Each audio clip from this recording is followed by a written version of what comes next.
Ladies and gentlemen, the following segment of the podcast is presented exclusively by Hillsdale College. For over 175 years, four purposes have defined Hillsdale's mission: learning, character, faith, and freedom. Thank you for listening, and my sincere appreciation to our brothers and sisters at Hillsdale for their great sponsorship. He's here. He's here.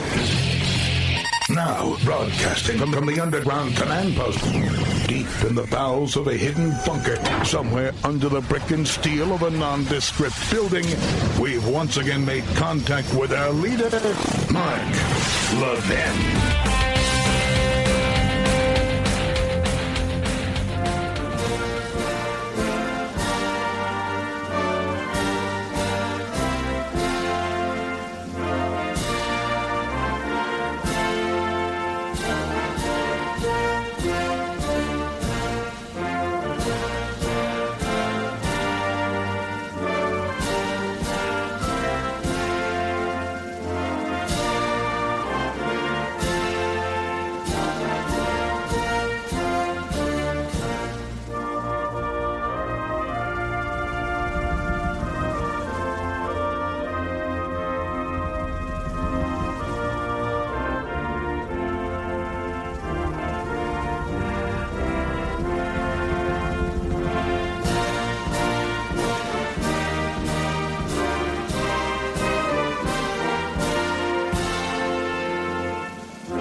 Levin, our numbers 877-381-3811, 877-381-3811. I hope you're well. I hope you had a great Thanksgiving.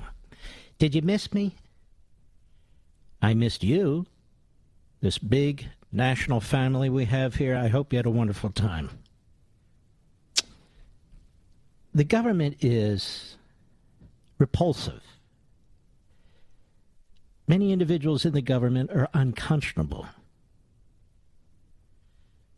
And what's happening now is we have something that is really bizarre and evil, which is an administration, a media, an educational system that is both sabotaging our country and betraying us. Sabotaging and betraying. We're going to get to Tony Fauci a little later in the program. He was on all three network Sunday shows: Meet the Depressed, Deface the Nation, and George Stephanopoulos' Week. All three on Sunday. So they all work together, the American Marxists, the media, the bureaucrats, the Democrat Party, and so forth, which is why we have the politicization of science. And autocracy is the response from the politicians in that party and from rhinos. And they ignore the science. Obviously, Florida's doing something right. Florida has the least number of cases and deaths. It has the number one best record in the nation. Despite the fact it's a hub for people coming into this country, including from the third world and the Caribbean in particular. Texas has the fourth best record. Now, it wasn't that long ago when Joe Biden and the rest of the idiots were trashing the governors of both of those states, DeSantis and Abbott. Now their words don't pass the lips of Joe Biden, his press idiot, his autocrats, or the media. On Meet the Depressed, Deface the Nation, and George Stephanopoulos' Week, none of them said, hey, look, you used to attack DeSantis. He has the best record in the country. You used to attack Abbott. He has the fourth best record in the country. Vermont has the highest number of vaccinated people. It has one of the worst records in the country. How do you square these things as scientists and medical professionals? But they don't ask them questions like that. And they're not going to. Sabotage and betrayal. Maybe I should have kept that to myself. Maybe that's my next book, Mr. Producer. Biden to increase U.S. oil lease fees 50% while accusing big oil of anti-competitive activities. This is Breitbart, but it's all over the news because that's what they're planning on doing. Oil leases, they would increase them 50%. If you're communist China, fascistic Russia, Islamo-Nazi Tehran, or the inbred in North Korea, you are cheering. Or the inbreds who run Saudi Arabia, you are cheering. You can't believe your good luck that the American Marxists in the United States have a mouthpiece in the Oval Office and throughout his administration, where they're literally going to further cripple the American fossil fuel industry. They're going to further cripple the American fossil fuel industry while the price of gasoline, natural gas, oil, all petroleum products are going through the roof. While inflation is not only going through the roof, it's going to get worse and it's going to last longer. And so the reaction by Biden and his comrades is to make it worse, to sabotage our oil industry, and to betray the American people. Under this false flag of climate change, under this false flag of we're going to transition. Well, we haven't transitioned. And who exactly is going to do the transitioning? I'm not talking about gender here. Who's going to do the transitioning? Who? The administration? Just because they throw hundreds of billions of dollars around? Doesn't work that way. It's never worked that way.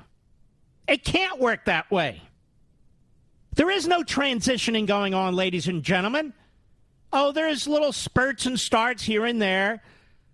Little companies trying to get off the ground with massive amounts of government subsidies at the federal and state level. But there's no brand new great technology. We would have heard about it already.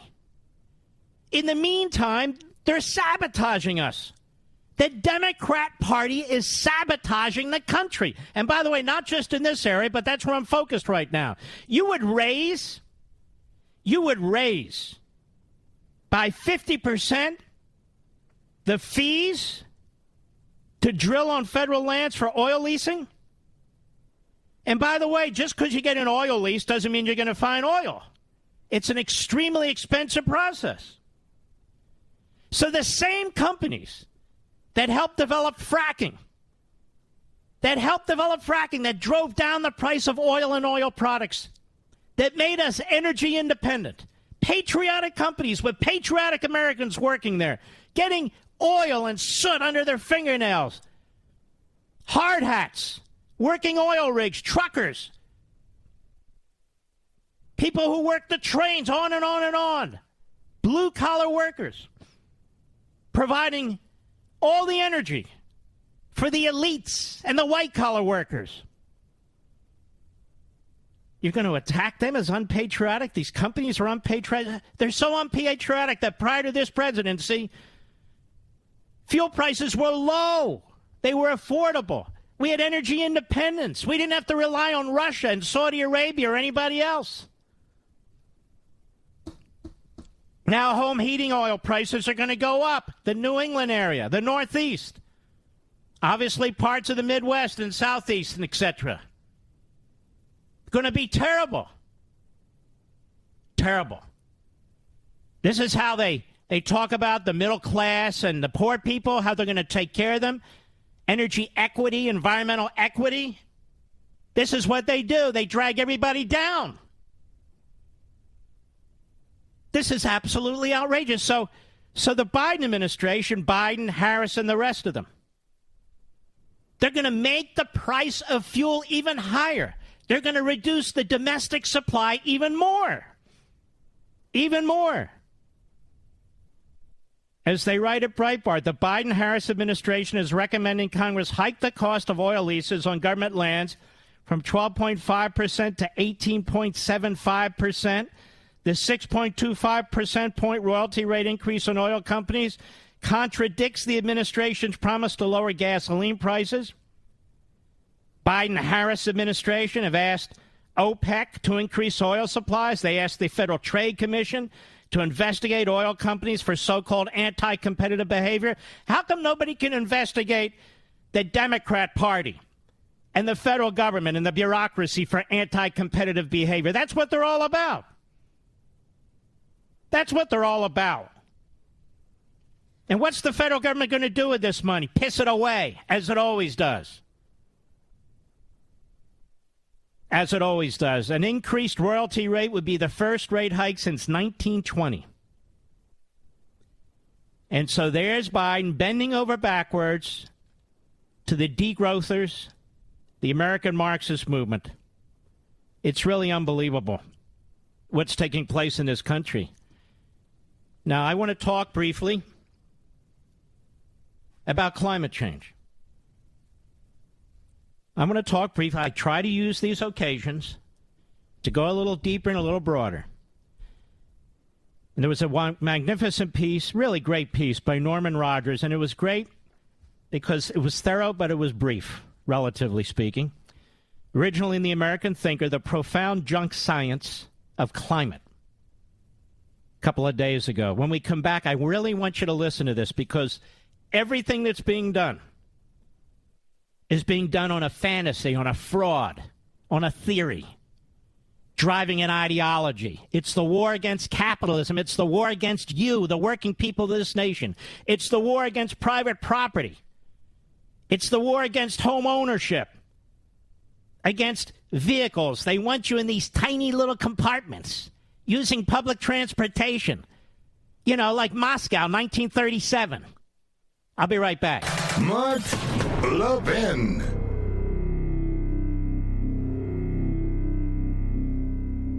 American history and civics education is at a turning point. Will we allow bureaucrats and lobbyists to choose what school children are taught, or will we teach the whole truth? My friends at Hillsdale College argue for teaching the truth. They've made the Hillsdale 1776 curriculum downloadable for free at ləヴɪn4hillsdale.com, available not only to teachers but also to citizens just like you to share with other concerned Americans. This complete K-12 history and civics curriculum, designed to give educators guidance, not mandates, allows students to learn the tragedies and triumphs of American history as it really happened. Only through a complete and honest study of our history can students fully understand the world in which they live. Our children deserve to be taught the truth through a sound curriculum that was created by teachers, not bureaucrats, and upholds the dignity of each individual. America's future depends upon an honest, candid look at our history. Download Hillsdale's 1776 curriculum for free today at ləヴɪn4hillsdale.com.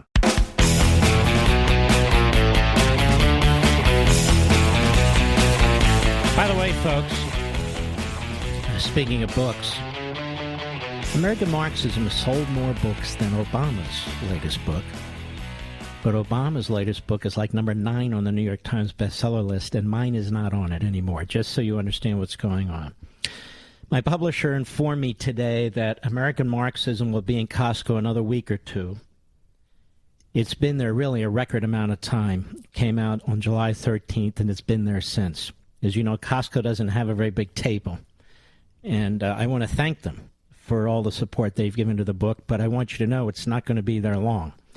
It will remain at Barnes & Noble, it'll remain at Walmart, at Target, at Sam's Club, at all these other places. It will remain there as far as we know. Now, here's what I wanted to tell you. I've been chomping at the bit to tell you this, because it's since Thursday, and I haven't been on the air since Wednesday. If you go to Amazon.com right now, the book is 50% off. 50, that's the highest it's ever been. It's $14 for a hardback copy of American Marxism, the number one book of 2021.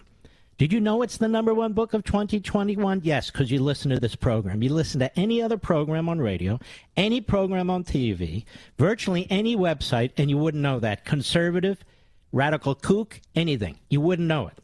This is the number one book of 2021, fiction and nonfiction. It's 50% off for the holidays. Now, Amazon is very fickle. They could change that in 15 minutes. So I want to strongly encourage you, get over there if that's what you want to do for Christmas. Hanukkah just started. Happy Hanukkah to my Jewish friends. Hanukkah has started. Christmas is 26 days away by my calculation. So everything is appearing now. 50% off for a copy of American Marxism. If you wanted to give it for a gift, it's $14 off. In other words, it costs $14. You can't get a fast food meal for two people for $14. So now is the time to jump in if you have not. I'm quite serious about this. It's time to save money. So the retail price is $28. The best I've ever seen it cut down to was $16.50 or 60 or 80 cents, something like that. It's $14. $14. All right. And I hope you got to watch the interview with me and my interview of Donald Trump on Sunday, 8 p.m. Eastern Time yesterday. It was the part one. We have part two this coming Sunday. And he was fantastic. And I think he's fantastic because when you're not taking cheap shots, you're not going through the Democrat talking points or the Republican talking points, and you ask the gentleman a few questions, you can see how insightful he is, how substantive he is, how intelligent he is, and he has an opportunity to speak. That's what I do on my show. That's why it's different. And so we went more than the hour, and so we continued, and it'll be the major part of next Sunday's show, where he has very, very interesting things to say. It said very many interesting things, but I noticed not a single newsroom in America picked it up because it was positive. Because it was positive. Otherwise, they would have gone nuts with it, of course. Plus, I'm detested. That's the other reason. All right. Let's begin now. We'll have to continue after the bottom of the hour. The profound junk science of climate. And I have discussed this at great length, even in Liberty and Tyranny. Almost 13 years ago. Norman Rogers. Climate change prophecy hangs its hat on computer climate models. The models have gigantic problems. According to Kevin Trenberth, once in charge of modeling at the National Center for Atmospheric Research, none of the models correspond even remotely to the current observed climate of the Earth. The models can't properly model the Earth's climate, but we're supposed to believe that if carbon dioxide has a certain effect on the imaginary Earths of the many models, it will have the same effect on the real Earth. The climate models, and you know, on Life, Liberty, and Levin, as well as Levin TV, I've had many guests discuss this. The climate models are an exemplary representation of confirmation bias, the psychological tendency to suspend one's critical faculties in favor of welcoming what one expects or desires. Climate scientists can manipulate numerous adjustable parameters of the models that be changed to tune a model to give a good result, quote unquote, good in the sense of what result they want. Technically, a good result would be that the climate model output can match past climate history. But that good result competes with another kind of good result. That other good result is a prediction of a climate catastrophe. The sort of so-called good result has elevated the social and financial status of climate science into the stratosphere. In other words, it's now become an ideological pursuit and a financial pursuit. Once money and status started flowing into climate science because of the disaster its denizens were predicting, there was no going back. Imagine that a climate scientist discovers gigantic flaws in the models and the associated science. Do not imagine that his discovery would be treated respectfully and evaluated on its merits. That would open the door to reversing everything that has been so wonderful for climate scientists, who would continue to throw billions of dollars a year at climate science if there were no disasters to be prevented. They wouldn't, is the point. I want to continue. This is very important. We'll be right back.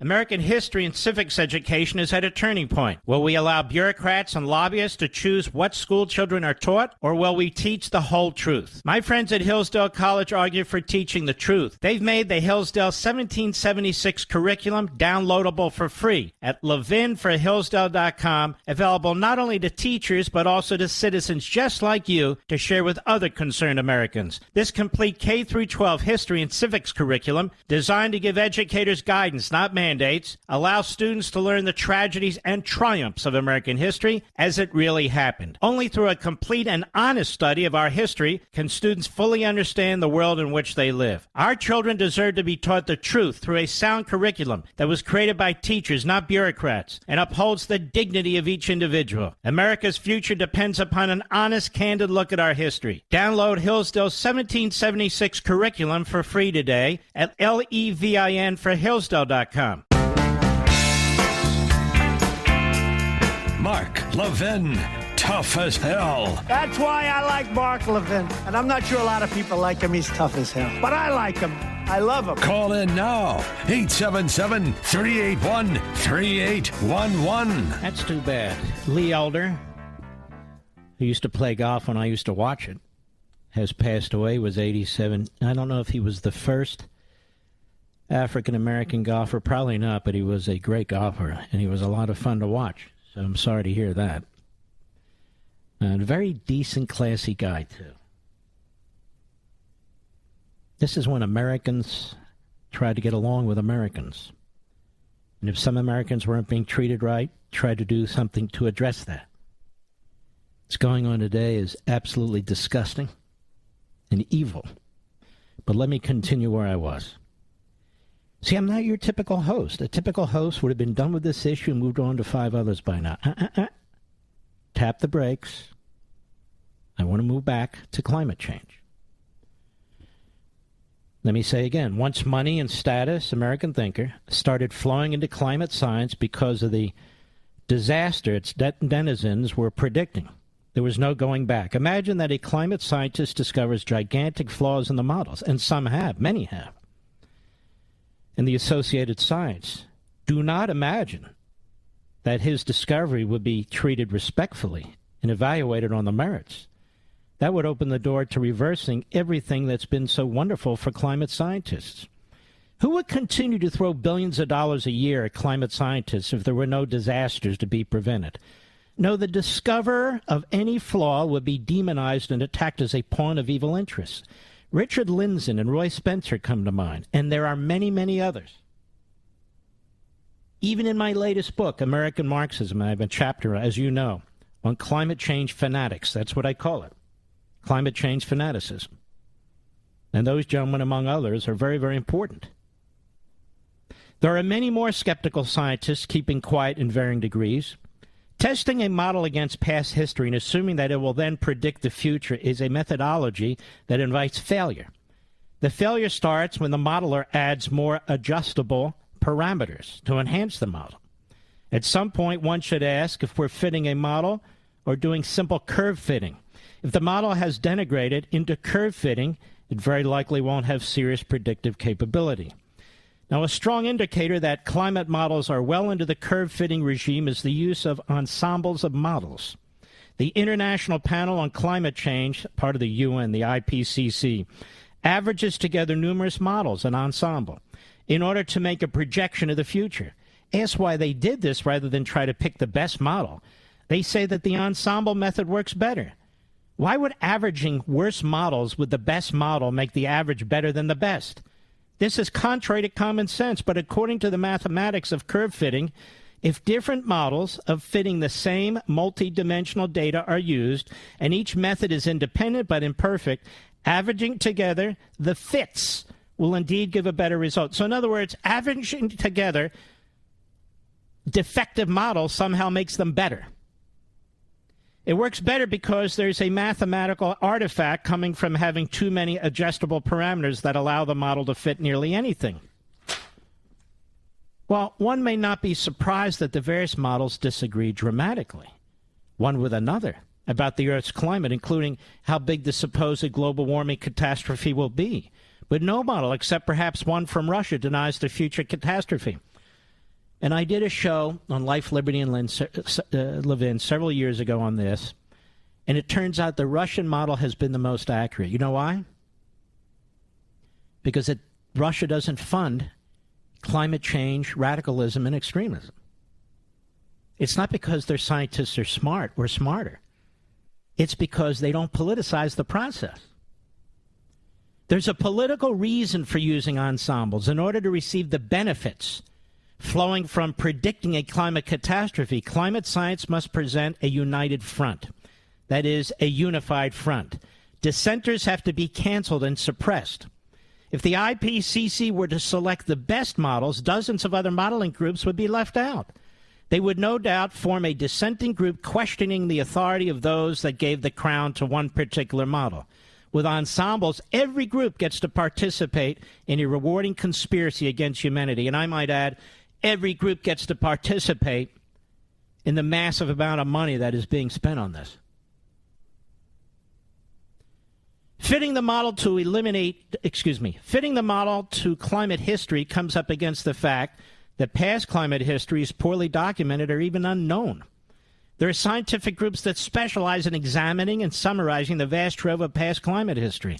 Their summaries improve on the original data in ways that always seem to support global warming catastrophe. The website realclimatescience.com specializes in exposing this tampering with climate history, because so much of climate history is unknown. Climate influencing aerosols, the modelers have to make up, as an example, the missing history. Each modeler is free to make up his own history. So the various models fit different assumed past climates. It would be very surprising if modelers weren't manipulating their fabricated climate to make their models behave better. Scientists are always cautioned not to fall in love with a theory or a method. If they do, they will lose their objectivity. Facts that support their love will be celebrated. Facts that cast doubt on their love will be ignored or forgotten. But if you spend years, even decades, married to a modeling methodology, divorce becomes less and less likely. And I might add, the money is enormous if you push this agenda. If you don't, you get no funds. It dries up.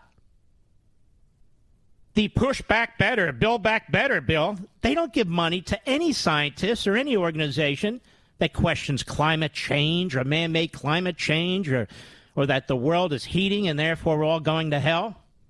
Not a cent. The National Academy of Sciences is a private organization in Washington that touts itself as the science advisor to the government. Their advice has some common threads. They never criticize the scientific establishment, and they always promote spending more money on science. Like the teachers' unions, they pretend to support the common good, but actually promote their constituency's special interests. The Academy sponsored a report on the future of climate modeling. They apparently saw nothing wrong with staffing the study committee with professional climate modelers, that is, the people who are doing the modeling.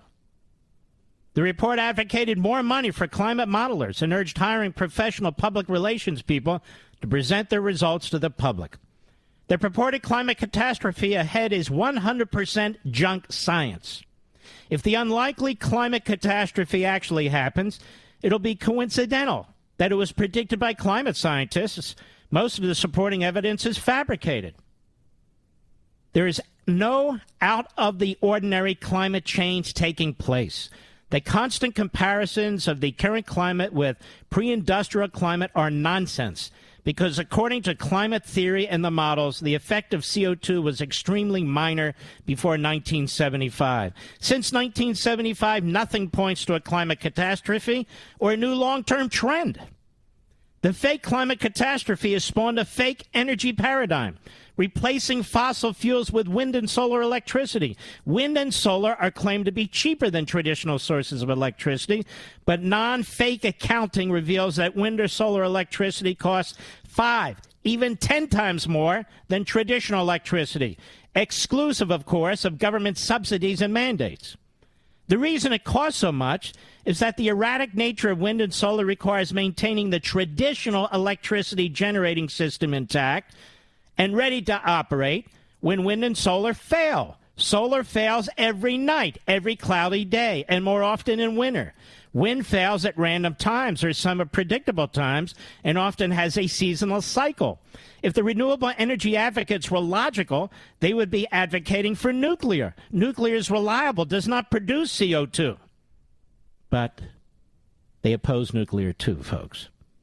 Climate change and wind and solar electricity are snipe hunts, diverting the country from serious problems in favor of imaginary problems with imaginary solutions that enrich the promoters and their political friends with status and money. Norman Rogers. has a master's degree in physics and was on the board of the National Association of Scholars and so forth. Now, back to context. Joe Biden and his band of merry comrades, the Reds in this administration, are going to drive up the cost of fossil fuels even more by driving up the cost of oil drilling on federal lands. That is, federal leases are going to be massively increased, the cost by 50%. At the same time, gasoline at the pump is going up. At the same time, they're telling us that home heating costs are going to go up 50% or so. At the same time. And then he says it's the industry that's ripping you off. The same industry that's asking to drill. The same industry that wants to produce. The same industry that developed fracking. The same industry that made America energy independent with the policies of the Trump administration. They're sabotaging us, this government, this Democrat Party. Whether it's our classrooms with critical race theory, whether it's the nuclear family with the trans movement, or whatever you want to call it. Every aspect of this society is under attack. Because they are sabotaging us. They are sabotaging us from within. There's simply no question about this. More when I return. Mark Levin.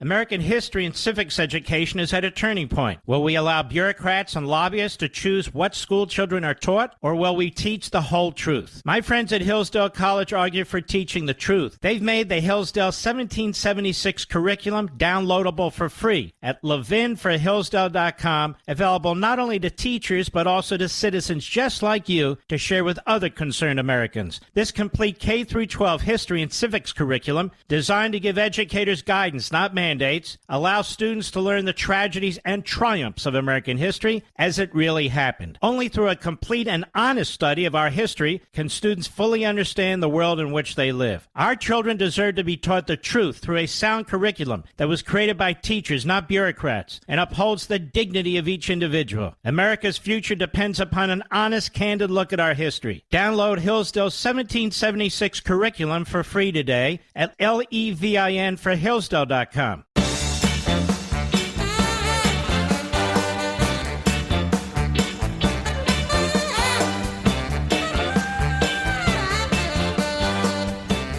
You know, in the past, when America's had pandemics, we didn't shut down our economy. We tried to build up our economy. We didn't subsidize people not to work. We insisted that people work harder. Our people on their own worked harder. We didn't crawl into a corner of our basement wearing masks and paper bags over our heads and rubber boots and goggles until the government said the coast was clear. That's not who we are. That's not what we do. We didn't insist that people commit hara-kiri against their own small businesses or their churches or their synagogues and self-destroy them and then claim that's all righteous, that's all science. What's going on right now is worse than medieval. It's worse than medieval. And we have a man who had every single network Sunday show. Hey, Tony Fauci. Every single Sunday show. Who was so busy promoting himself. The fact is the guy's a quack. If he could be sued, he'd be sued for malpractice by millions of people. The guy's a quack, in my humble opinion. Just my opinion. Mr. Producer, let's get Scott Atlas on the program, perhaps Wednesday.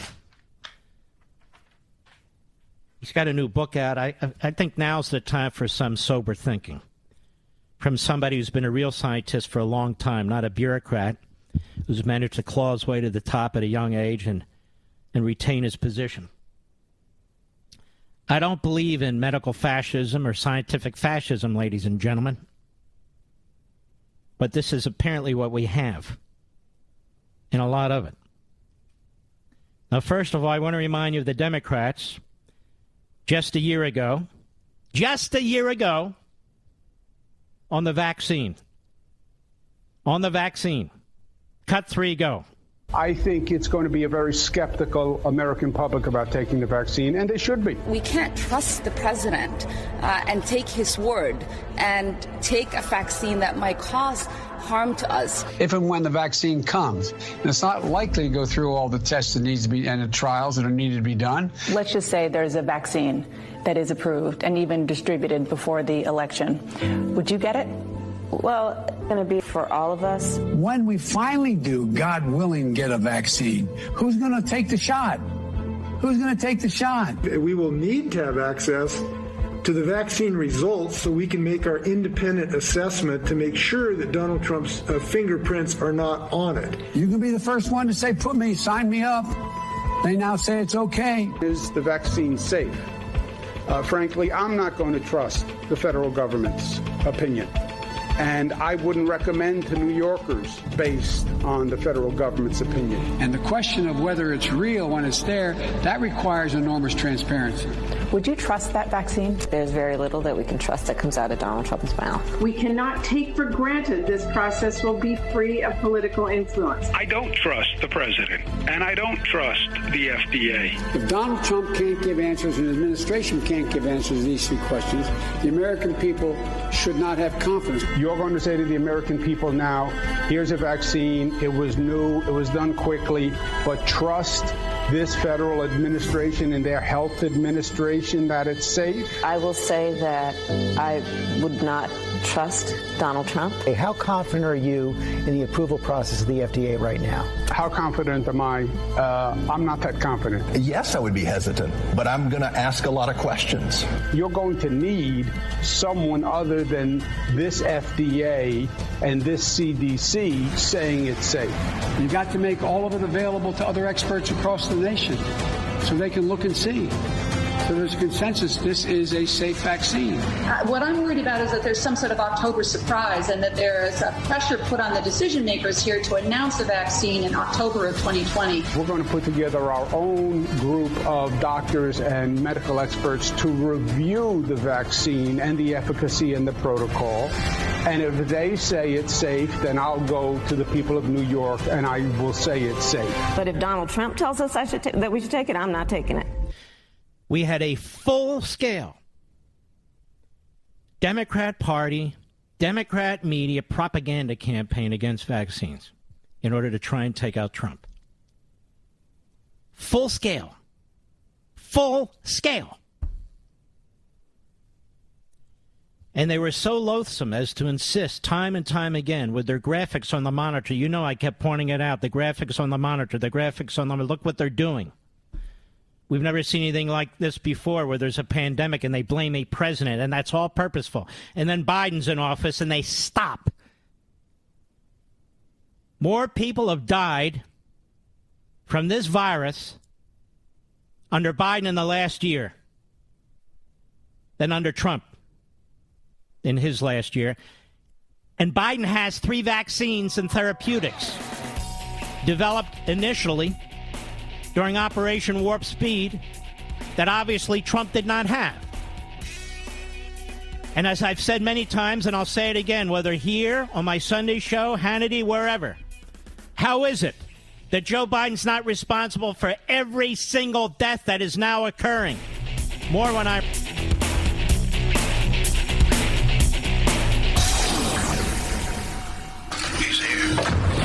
He's here. Now, broadcasting from the underground command post, deep in the bowels of a hidden bunker, somewhere under the brick and steel of a nondescript building, we've once again made contact with our leader, Mark Levin.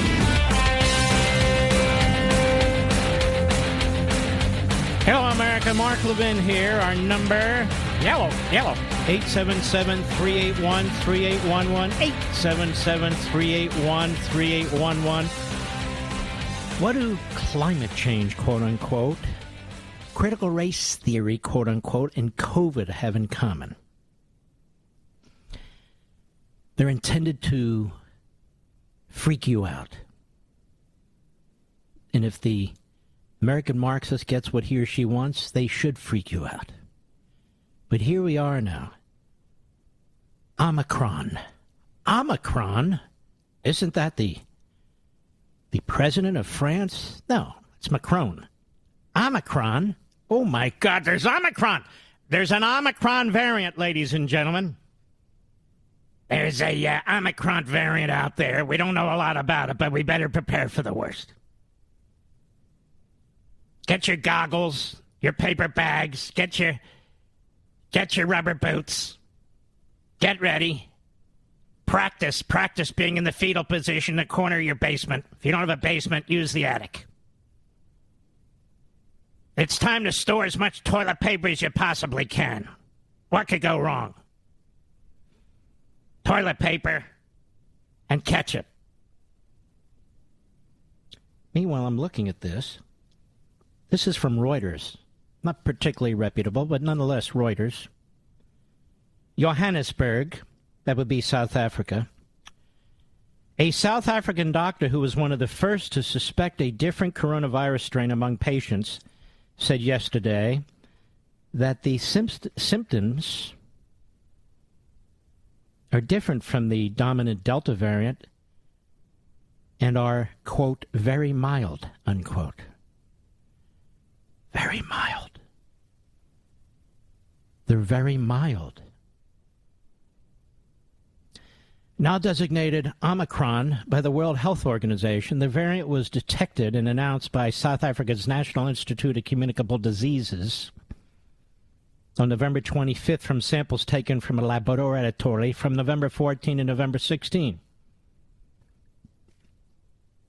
The doctor said a patient on November 18 reported at her clinic being extremely fatigued for 2 days with body aches and a headache.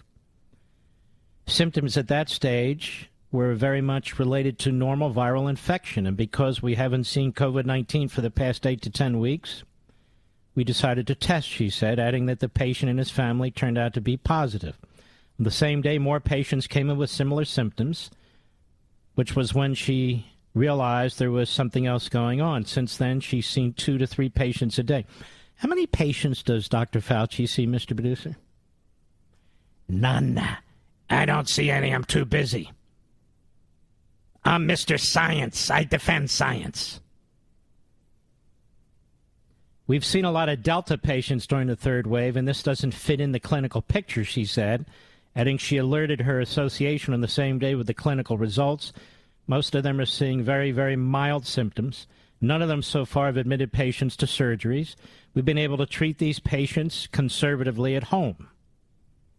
The doctor said, who's also a ministerial advisory committee on vaccines, unlike the Delta, so far patients have not reported loss of smell or taste, and there's been no major drop in oxygen levels with the new variant, so it feels like the flu. Her experience so far has been the variant is affecting people who are 40 or younger. Almost half the patients with Omicron symptoms that she treated were not vaccinated. Those predominant clinical complaint is severe fatigue for 1 or 2 days, with them the headache and the body aches and pain. That's the most serious complaints that she gets. That's the most serious complaints. Now, with this in mind, and Fauci knows nothing, knows absolutely nothing. He's on every Sunday show. Hurry up, get Fauci. My God, the ratings are down. We got to hype it. Come on, everybody. Come on. Let's go. So here he is, Tony Fauci on ABC's This Week with Week Stephanopoulos. 8, cut 8, go. Expect to be seeing more lockdowns again, new lockdowns, more mandates? Why does he jump to this? How about what do you know, when did you know it, and what can you tell us? No. Should we expect to be seeing more lockdowns again, new lockdowns, more mandates? Yes, more tyranny, more totalitarianism. Yes! This is your media today. Corrupt as hell. Just corrupt narcissists egomaniacs. And what does Fauci say? Go. You know, I don't know, George. It's really too early to say. We just really need to, as I've said so often, prepare for the worst. And it may not be that we're going to have to go the route that people are saying. We don't know a lot about this virus, so we want to prepare as best as we can. But it may turn out that this preparation, although important, may not necessarily push us to the next level. What is the preparation exactly? What's the preparation? What do you want us to do? What do you want to... Get vaccinated. Well, they just said half the people who got it in South Africa are under 40 and were not vaccinated. You know what that means, Mr. Producer? Half the people were vaccinated. Hello. I wasn't necessarily the top student when it came to calculus, but I can do basic math. God, did I hate math. I figured growing up, that's what accountants are for. Why do I have to learn this stuff? Go ahead. Lockdowns, people talking about that. Let's see what the information that we're getting in real time tells us. He's on TV. He doesn't have the data. He doesn't have the substance, doesn't have the facts. And so all he's doing is shooting from the hip. This is what he... Let's wait and see. Let's wait. That's when we get the facts, when we get more information. But is that all he said on Sunday? Now here he is on Deface the Nation. Cut 9, go. Senator Cruz told the Attorney General you should be prosecuted. Yeah. I'd have to laugh at that. I should be prosecuted. What happened on January 6th, Senator? Wow, he prepared for that one. And what did happen on January 6th? What did he do, dummy? You see how political this guy is? What did he do? I should be prosecuted. What the hell? Sounds like a cackling Kamala. But the truth is, nobody died on Ted Cruz's watch. Ted Cruz isn't running the infectious disease operation of the National Institutes for Health. Wear a mask, don't wear a mask, wear 2 masks, wear goggles, stay in your house, hide under the table, wear a mask when you're taking a crap. Do this, do what I tell you. I'm Mr. Science. Come on now. The best guy at this has been Cuomo. What? What? Go ahead. Do you think that this is about making you a scapegoat to deflect from President Trump? What is this? Seriously, what is this? What is he on there for? He knows not a damn thing about this variant. Nothing. They're asking him questions to attack Republicans who are questioning his integrity under oath, which they should. Because he has said things under oath that are not true. Hello, lies. Gain of function? Of course we didn't. Wasn't called gain of function. It's called gain of munchkin. What? Yeah, munchkins. We were concerned about munchkins. All right, let's move on. Meet the depressed with the biggest dummy of them all, Schmuck Todd. They're finally realizing that on my friends at Fox. Finally realizing it, and they should. This guy, a couple of years ago, I think I've had it in my last 3 books, he's such a moron, where he pronounces and proclaims, and we will not be having anybody on the program anymore who denies climate change, the real science. I said, this guy, he's got a 4th grade science education. He's got a haircut of a toddler. He's got the mind of a sponge. And he's now decided what we can hear, what we can't hear, despite the fact there are geniuses from MIT and Harvard and other places that have serious questions about all. No, I, Chuck Todd, I have decided in my infinite wisdom that if you don't agree with me, you're a denier, using that Holocaust term. And, of course, Chuck's wife is a rabid Democrat. Rabid Democrat. And Chuck's thinking to himself, gee whiz. No, I better not say what I'm thinking. So here's Anthony Fauci, no doubt going to get tough questions on Meet the Depressed. Now, you've heard all day long, I haven't listened not to a whistle. But I guess you've heard all day long about the contradiction about Biden accusing Trump of racism because he stopped travel from communist China, which, after all, is where the virus came from. Are we allowed to say that? No, we're not. All right. Came from white supremacists. Sorry. White supremacists it came from. Not China. It was white supremacists in Idaho. Anyway, so you're not allowed to talk about that. So Fauci also, Trump has told me, opposed the ban. Now he's all for it. Well, you're going to have this ban. Now this ban, keep in mind, this has a mild impact, according to the place that first noticed it and the doctor that first noticed it, the South African doctor. In fact, her words were very mild symptoms. You get fatigued. No offense. Isn't that like a bureaucrat in Washington, D.C.? They're fatigued all the time. I don't know what's going on there. I'm so tired, Frank. Yeah. How many days till I retire? 10,212. Oh, okay. What's that, like 30 years or something? I don't know. People walking around fatigued all the time. They don't want to work. They want to be subsidized. They have rights because of their race. They have rights because of their age. They have rights because who knows why. We're handing out rights left and right. I would like one. May I have one, please? Here we are. Meet the depressed. Go. Thank goodness that the South Africans are really extraordinarily good in what they did. They were completely transparent right from the beginning. We were on the phone getting real-time information for them on Friday. And what did you get? Did she tell you it was very mild? Why are you on every Sunday show? You're not even talking medicine or science. What's up with you? Remember how they used to talk about how this guy was a tremendous athlete in college, Mr. Perdue? You remember this? He was a tremendous basketball player. He's about 4'3". He was a tremendous basketball player. Then he goes out on the mound with a hard ball, and he throws it to the first baseman. No, it's the catcher. Well, my hand, my elbow, my foot. I don't understand what took place. I didn't see the chiropractor. That guy was an athlete. Throw it to the catcher, and he throws it to the first baseman. Go ahead. To them again today. So we have an advantage of this. We have an up on it. We know what's going on. We're getting more. So what's going on?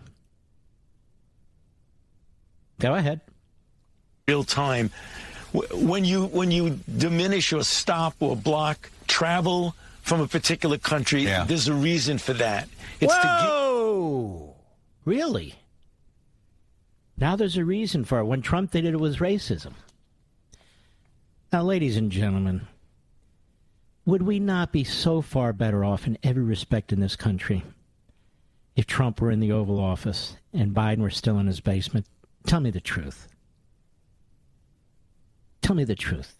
I mean, I understand Bill Kristol has a head injury these days. I think he does.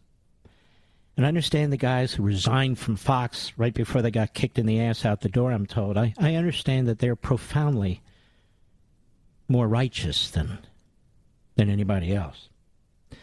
But nonetheless, is there any question when it comes to China or Russia, when it comes to Iran or the Middle East, when it comes to energy independence and the economy, securing the border, support for the police, support for the... Is there any question whatsoever?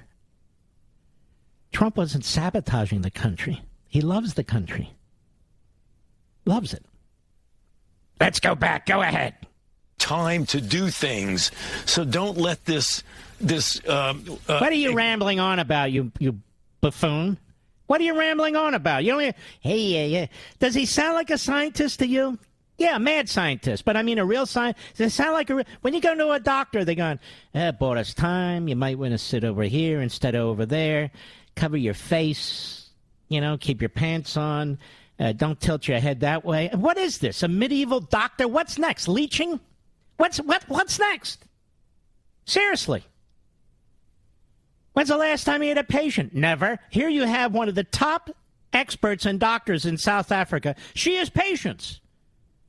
She is patient. This is how she came across the variant. The Omicron variant. Fauci, we were on the phone with them. It was unbelievable how transparent they were. Just terrific. What'd she say? Well, it's too early to tell. She said it's very mild, you idiot. I'll be right back. Mark Levin.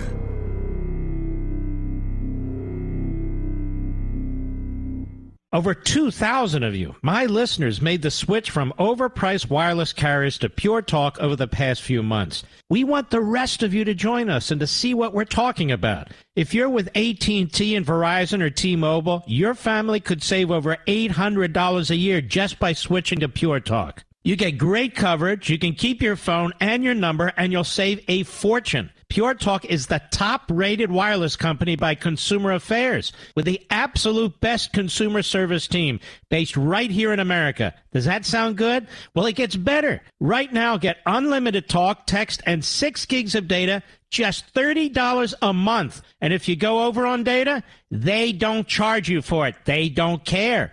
Go to puretalkusa.com and enter promo code Levin Podcast. Again, puretalkusa.com, promo code Levin, L-E-V-I-N Podcast. And when you do, you'll save 50% off your first month.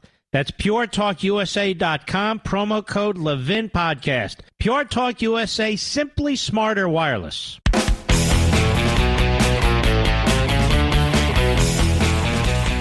Cyril Ramaphosa. Hello, hello. No, that's not part of the various makeup and so forth out there. Cyril Ramaphosa. Have you ever heard of Cyril Ramaphosa, Mr. Producer? How about Mr. Call Screener? He's very busy. Well, he's the president of South Africa today, and he's ticked off. Joe Biden picked 8 African countries. 8 African countries. 8 black countries, essentially, to put a travel ban out there.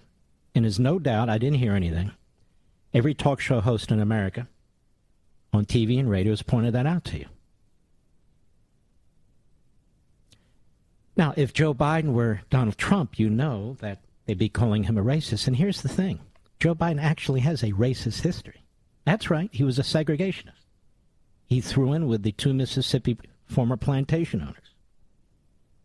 He likes to talk about Charlottesville. Charlottesville had nothing to do with race when it came to Trump. Oh, I know. The lib media, the Democrats, their little websites get all worked up about it. But the fact is the president did not support the Klan or neo-Nazis. None of them. It was a horrible death that took place there as well. But here he is. Cut 13, go. We call upon these countries that have imposed travel bans on our country and our other Southern African sister countries to immediately and urgently reverse their decisions. Now, these restrictions are completely unjustified and unfairly discriminate against our country and our Southern African sister countries. I think that's a fair point, particularly when that doctor in South Africa said that the variant has very mild symptoms. Countries are South Africa, Botswana, Zimbabwe, Namibia, Lesotho, Eswatini, Mozambique, and Malawi. I understand Malawi is beautiful, by the way. You just can't visit it. All right, I shall return.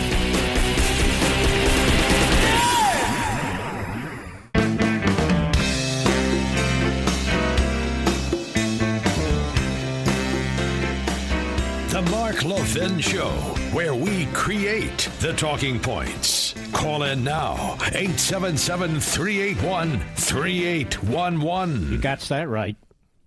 Peter Doocy, henceforth, will be known as the Deuce. The Deuce is on the job at the White House. Jen Psaki at the White House briefing today, the spokes idiot for the idiot in the Oval Office. Cut 12, go.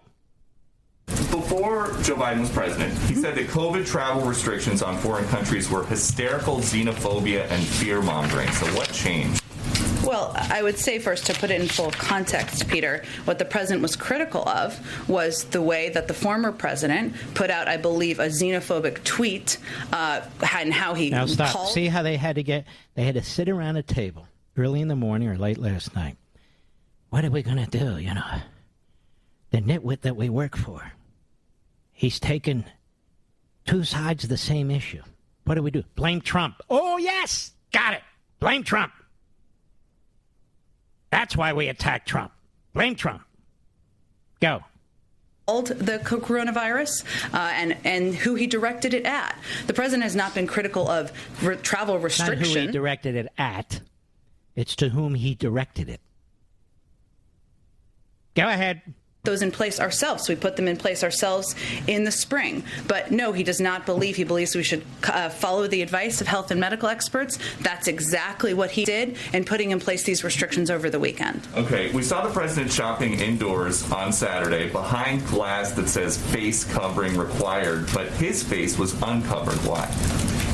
The president is somebody who follows the recommendations and the advice of the CDC. I don't know what the circumstances were of that particular. The circumstances were he wasn't wearing a mask in a store that said wear a mask, and he was seen through a window. Those were the circumstances. Very complicated. In other words, he's a fraud and he's a hypocrite. He walks out on the middle of the stage behind a microphone with a mask on. Nobody's within 50 feet of him. Hello, Joe. Notice nobody says, take the mask off. We can't understand you, because they can't understand him when the mask is on or off. The mask. Okay. But there he is in a store. And he's not wearing a mask. If anyone should wear a mask, trust me, it's him. Go ahead. Shopping in a store, and on the glass outside it said face covering required, and we could see him inside, and his face was uncovered. Well, again, Peter, our recommendation and advice continues to be for people to wear He didn't masks. ask you about what other people should do. He asked you, spokes idiot, about the idiot for whom you speak. Or you speak at, I guess is the common lingo. Go ahead. In establishments. I don't know what this establishment was. The president obviously follows the health. What's the difference what the establishment was? Or is, for that matter? What's the difference? It was indoors. The sign said, wear a mask. He goes indoors. He's not wearing a mask.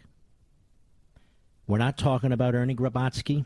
We're not talking about Sally Smith. We're not talking about Mohammed Goldberg. We're talking about him.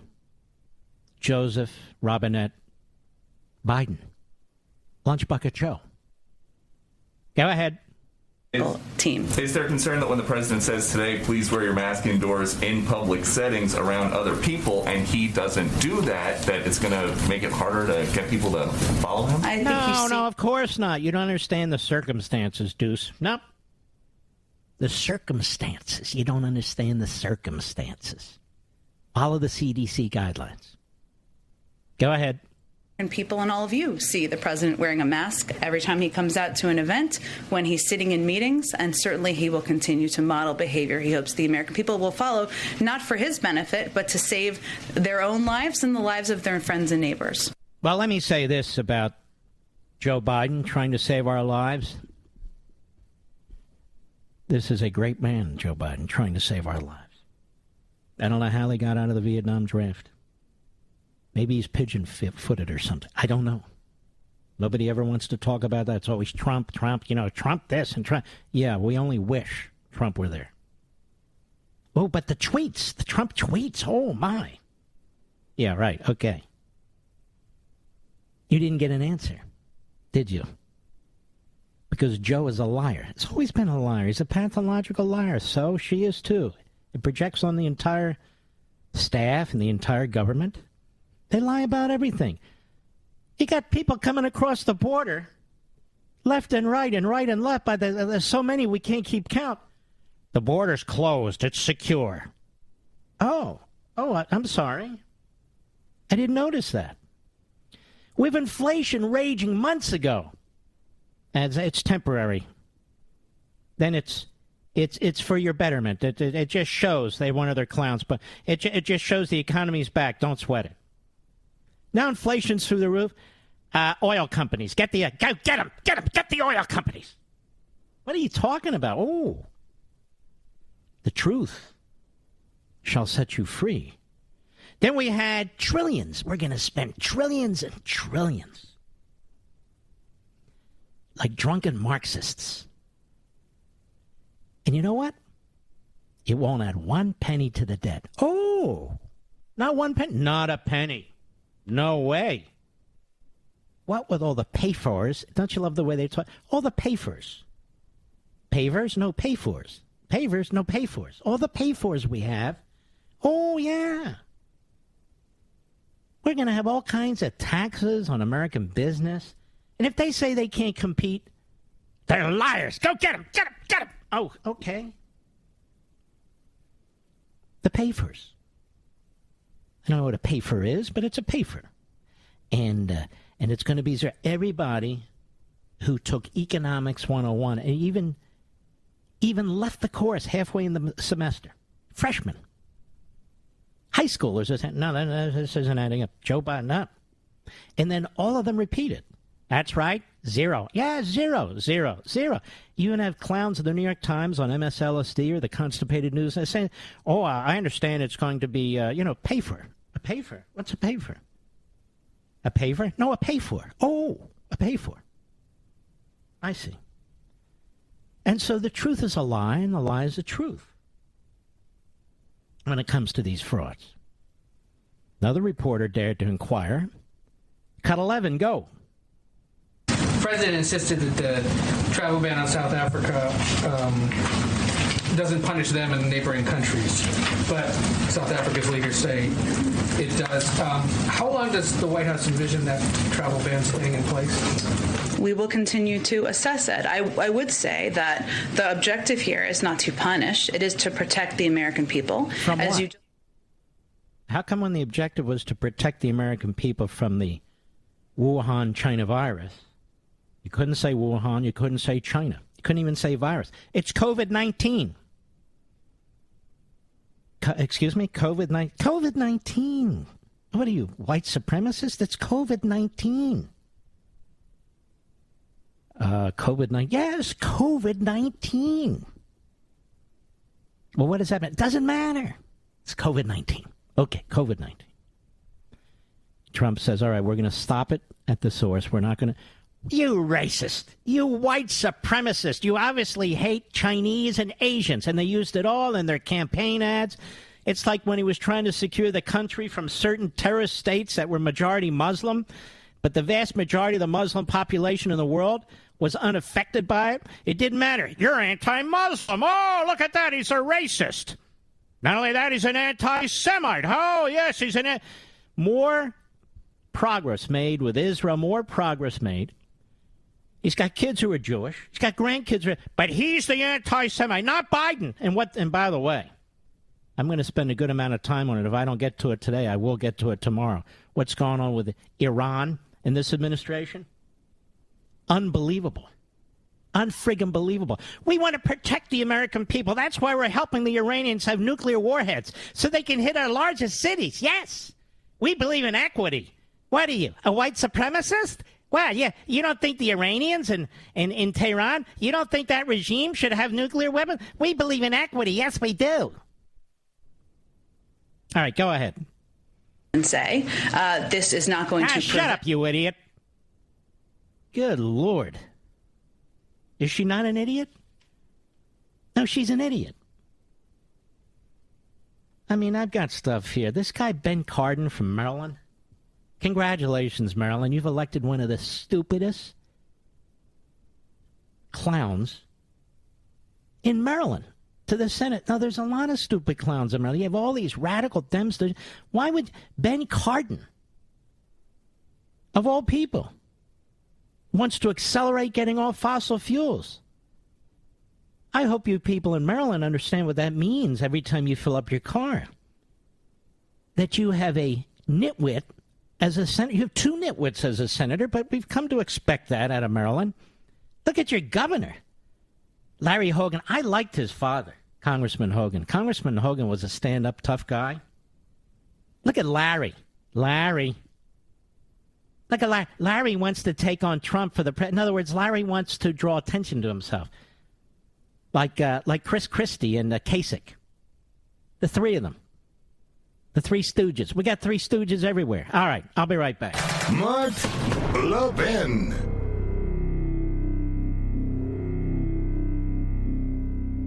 Over 2,000 of you, my listeners, made the switch from overpriced wireless carriers to Pure Talk over the past few months. We want the rest of you to join us and to see what we're talking about. If you're with AT&T and Verizon or T-Mobile, your family could save over $800 a year just by switching to Pure Talk. You get great coverage, you can keep your phone and your number, and you'll save a fortune. Pure Talk is the top-rated wireless company by Consumer Affairs, with the absolute best consumer service team based right here in America. Does that sound good? Well, it gets better. Right now, get unlimited talk, text, and 6 gigs of data, just $30 a month. And if you go over on data, they don't charge you for it. They don't care. Go to puretalkusa.com and enter promo code Levin Podcast. Again, puretalkusa.com, promo code Levin, Levin Podcast. And when you do, you'll save 50% off your first month. That's puretalkusa.com, promo code Levin Podcast. Pure Talk USA, simply smarter wireless.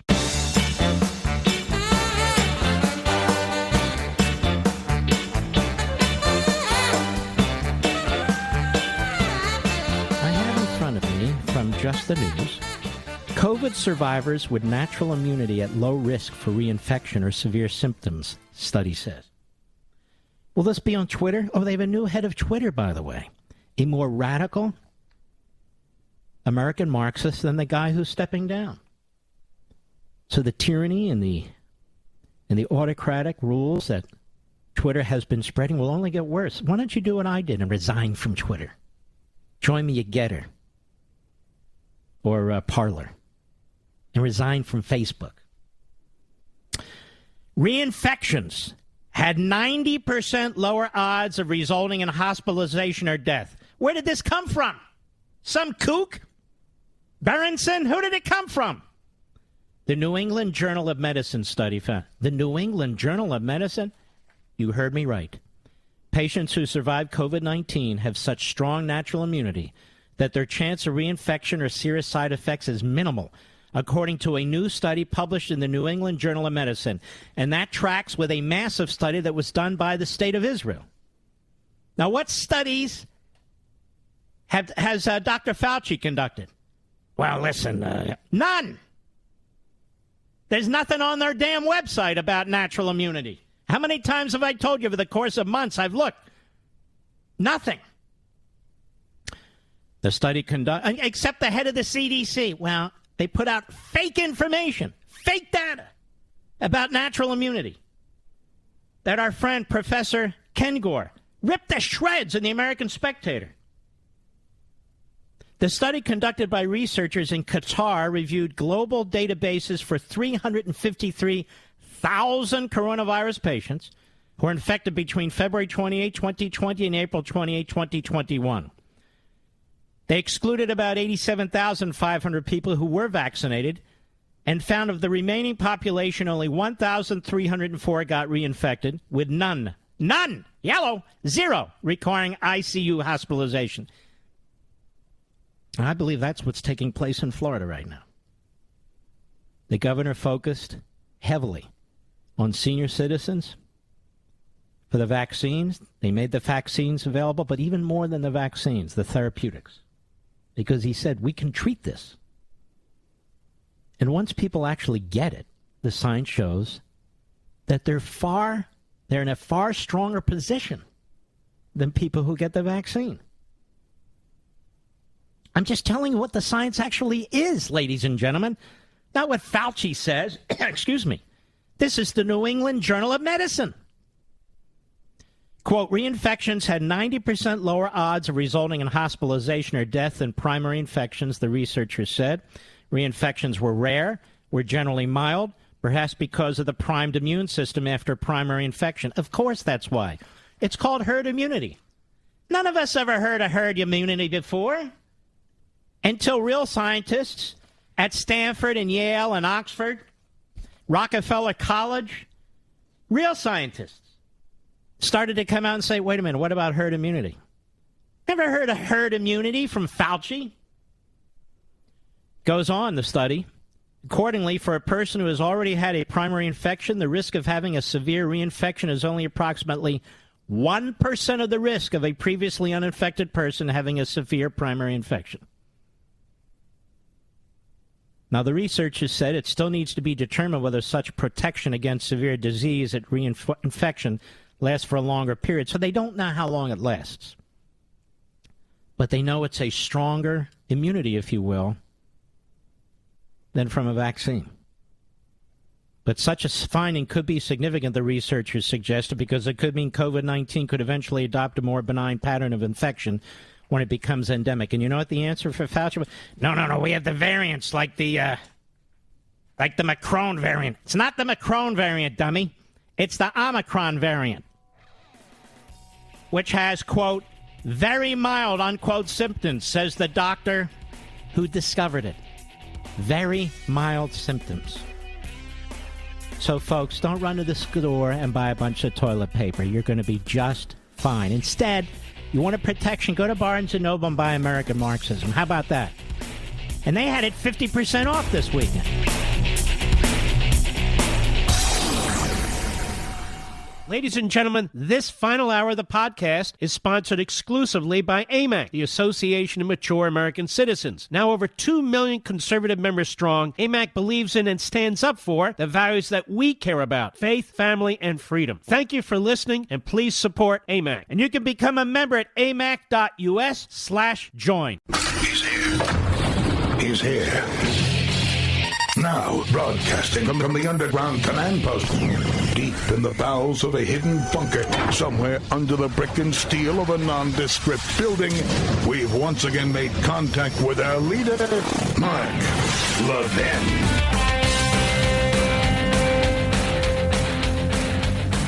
Hello, America. Mark Levin here. Our number, 877-381-3811, 877-381-3811.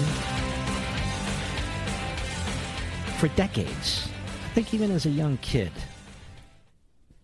when I would walk into the supermarket or someplace, and there were these individuals in these special outfits with the special hats with a bucket, a red bucket, the Salvation Army.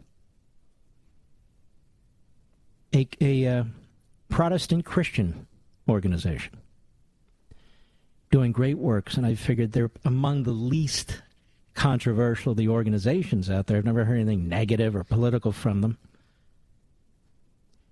And so I don't need the government to tell me to redistribute wealth. When they're out there, if I go into the store, I'll always put a $20 bill in there, or come in, put a $20, whatever it is. Same with the Boy Scouts, the Girl Scout, whatever. But these institutions are dying. Not all the boys and girls in the Boy Scouts and Girl Scouts and their parents, many of them are so earnest. And not all the people ringing the bells for the Salvation Army. But the Salvation Army now as an institution has been corrupted.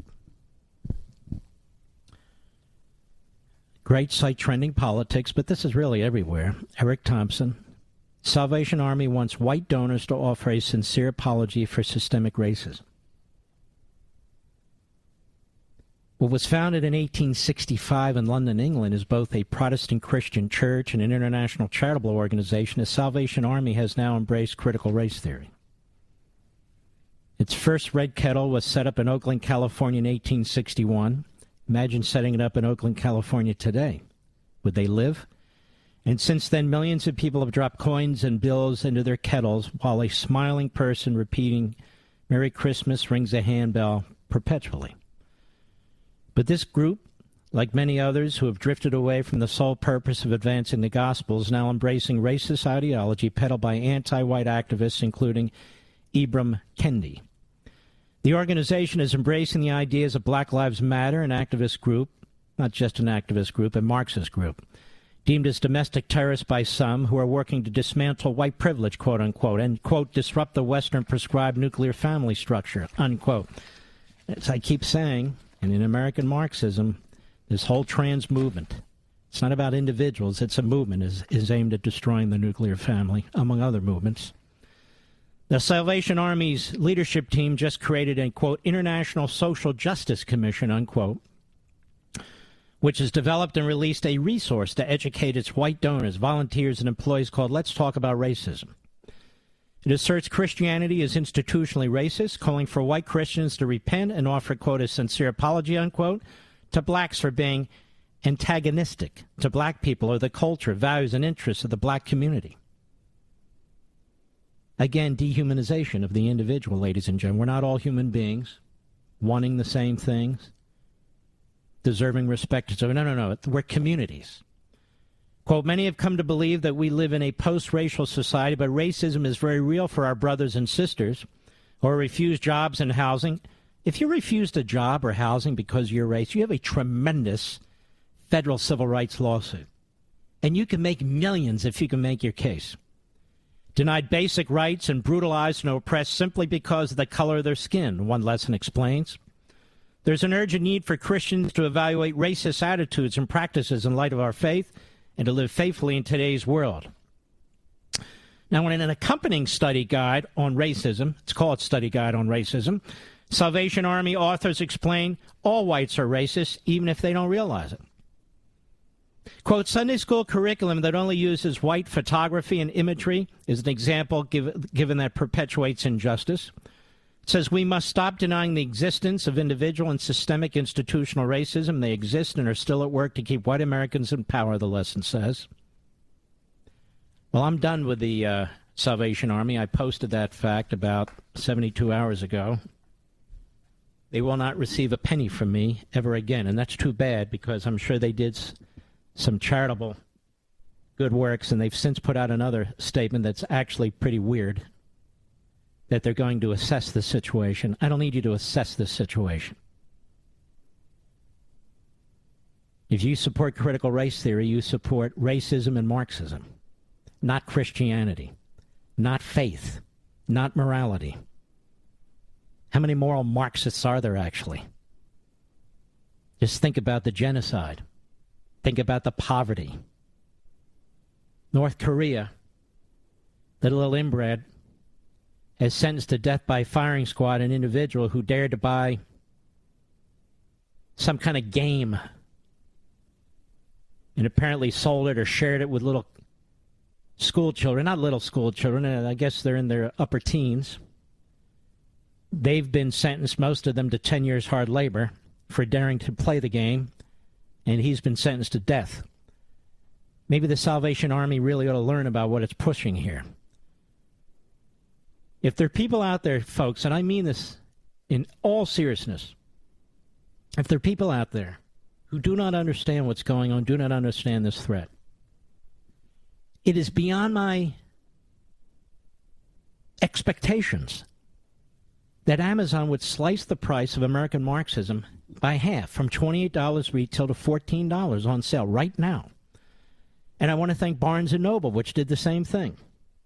And their sales went up 120%, I'm told, over the weekend. They did it over the weekend. They should do it every day right through Christmas. And so should Amazon, but I don't know if they will. These things tend to be temporary. So I don't know what else to do but to encourage you over the microphone, in front of the television Klieg lights, get your copies of American Marxism. Many of you have it. Most of you may have it. But I'll bet most of your relatives and friends do not. This is still a battle. Just because we won Virginia doesn't mean we've won the culture war. Hardly. And that's what bothers me about establishment Republican politicians. That's what they point to, and they think it's a victory, even though they had nothing to do with it. It is a victory in a battle, one battle. The media is still corrupt. Academia is still corrupt. The Democrat Party is still corrupt.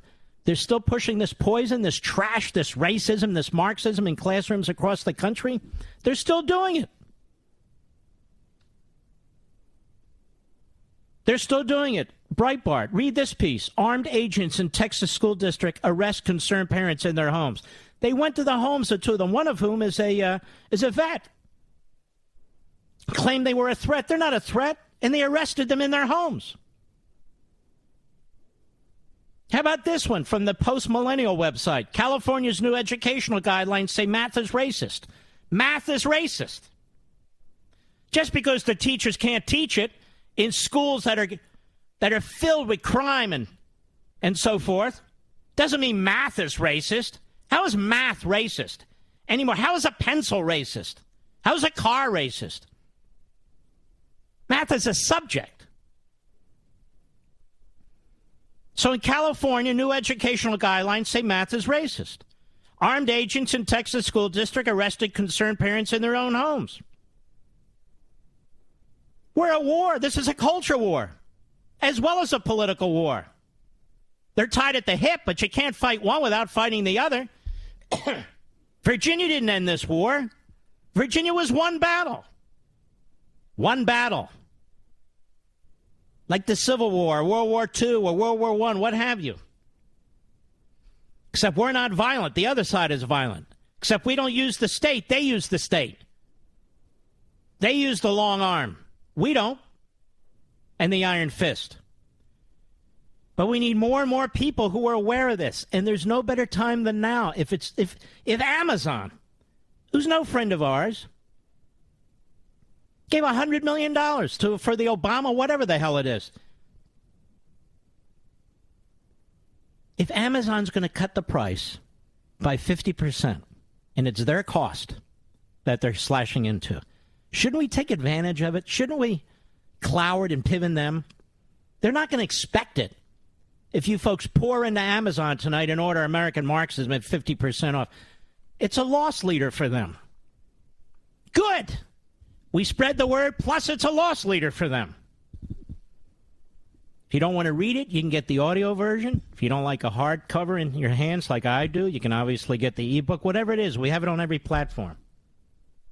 And I'm pressing the publisher now, who's really been terrific, absolutely terrific. I know people trash them and all, but they've been terrific for me and with me.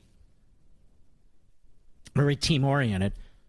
We're going to put out, it'll take about a year, but we're going to put it out in Spanish. What do you think of that, Mr. Producer? We want to reach as many people as possible. So I want to encourage you, even while you're listening to the program, go to Amazon, get it at 50% off before they switch flip the switch, and all of a sudden it's not 50% off. It happens, trust me. I've been through this now 9 times. It's the perfect gift because it can have an effect. You're the Paul Revere's. This is the pamphlet, if you will. Others don't even acknowledge it. They don't want to acknowledge it. It's okay. I'm not working for them or through them. This is the pamphlet. You're going to carry the pamphlet. You're going to give it out. You're going to make sure the word is heard. You're not on TV. You're not on radio. You don't have a podcast. But you're going to you do the work that other people won't do. We've managed to do this, you and I, us together. This fantastic audience. It comes out of the radio audience. You folks, this fantastic audience. You've managed to make this the #1 book in all of America, fiction or nonfiction, for 2021. That means a hell of a lot of people are reading this or listening to this. They could be rocket scientists. They could be running the fryer at McDonald's. I've heard from everybody. Everybody, all walks of life, all backgrounds, because we're Americans who love this country. We love our country. It's really that simple. But we need to know the enemy, and they are the enemy. I'll be right back. Mark Levin.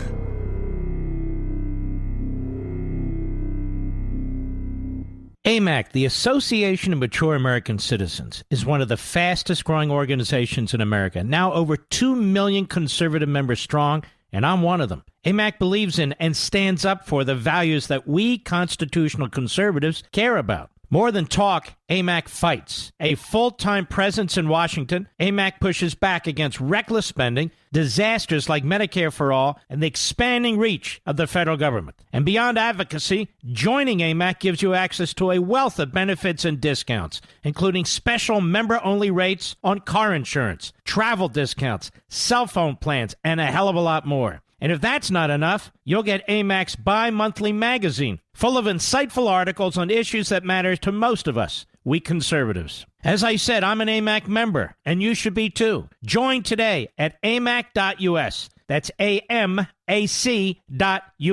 Stop supporting the liberal agenda that the other 50-plus organization has been pushing for. Join AMAC instead. AMAC.us.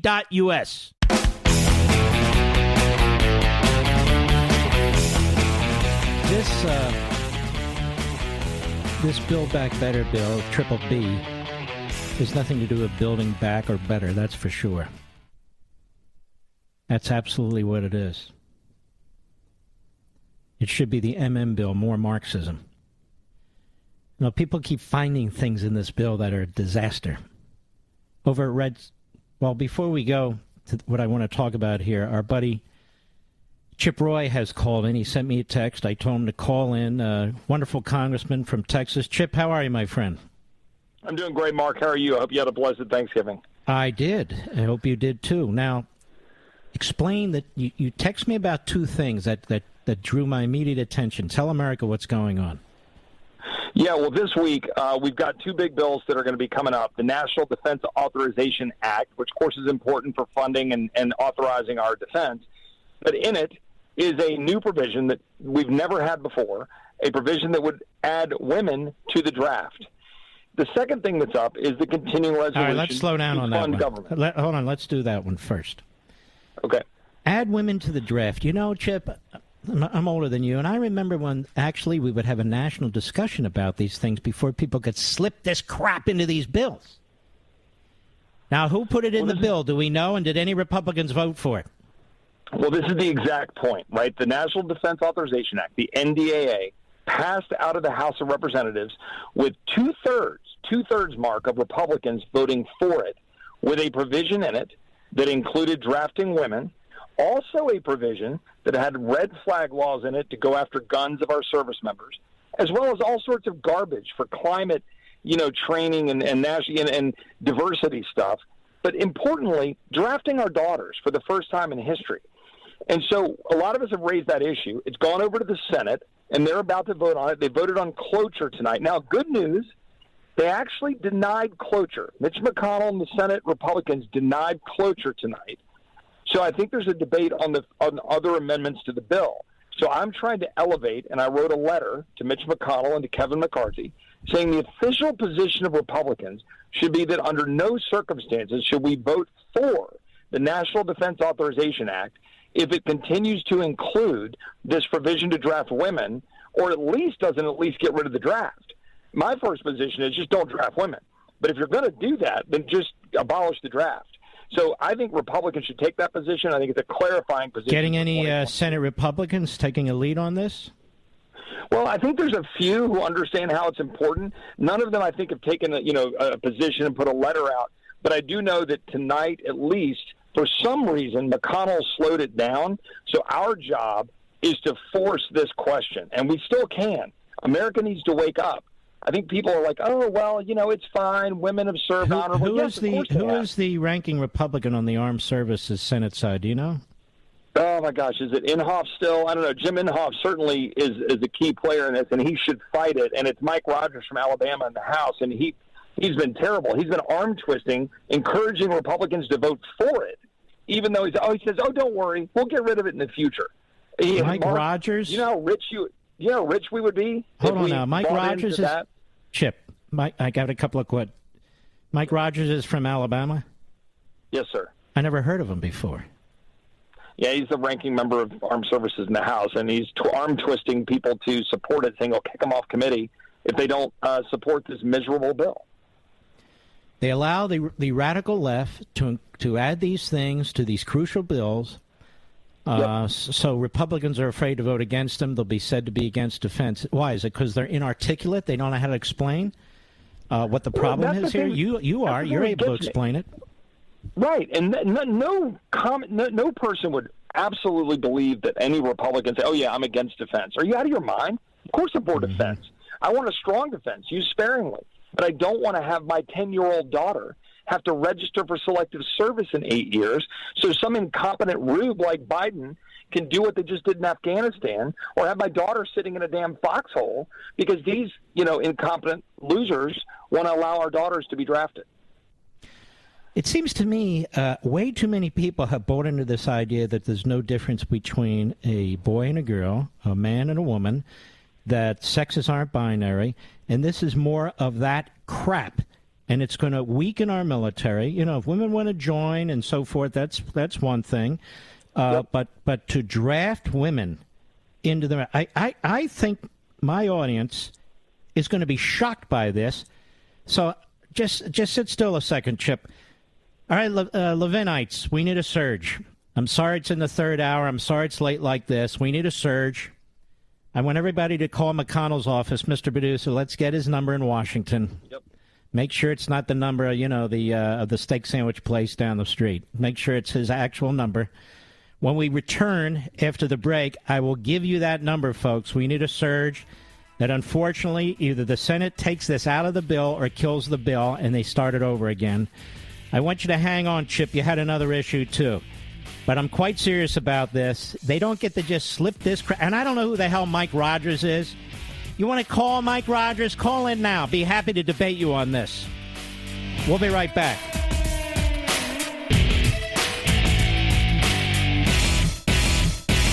AMAC, the Association of Mature American Citizens, is one of the fastest-growing organizations in America. Now over 2 million conservative members strong, and I'm one of them. AMAC believes in and stands up for the values that we constitutional conservatives care about. More than talk, AMAC fights. A full-time presence in Washington, AMAC pushes back against reckless spending, disasters like Medicare for All, and the expanding reach of the federal government. And beyond advocacy, joining AMAC gives you access to a wealth of benefits and discounts, including special member-only rates on car insurance, travel discounts, cell phone plans, and a hell of a lot more. And if that's not enough, you'll get AMAC's bi-monthly magazine, full of insightful articles on issues that matter to most of us, we conservatives. As I said, I'm an AMAC member, and you should be too. Join today at amac.us. That's AMAC.us.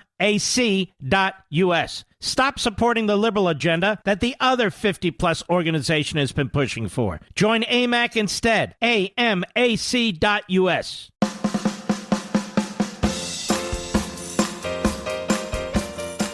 This is where Hollywood liberals come for rehab.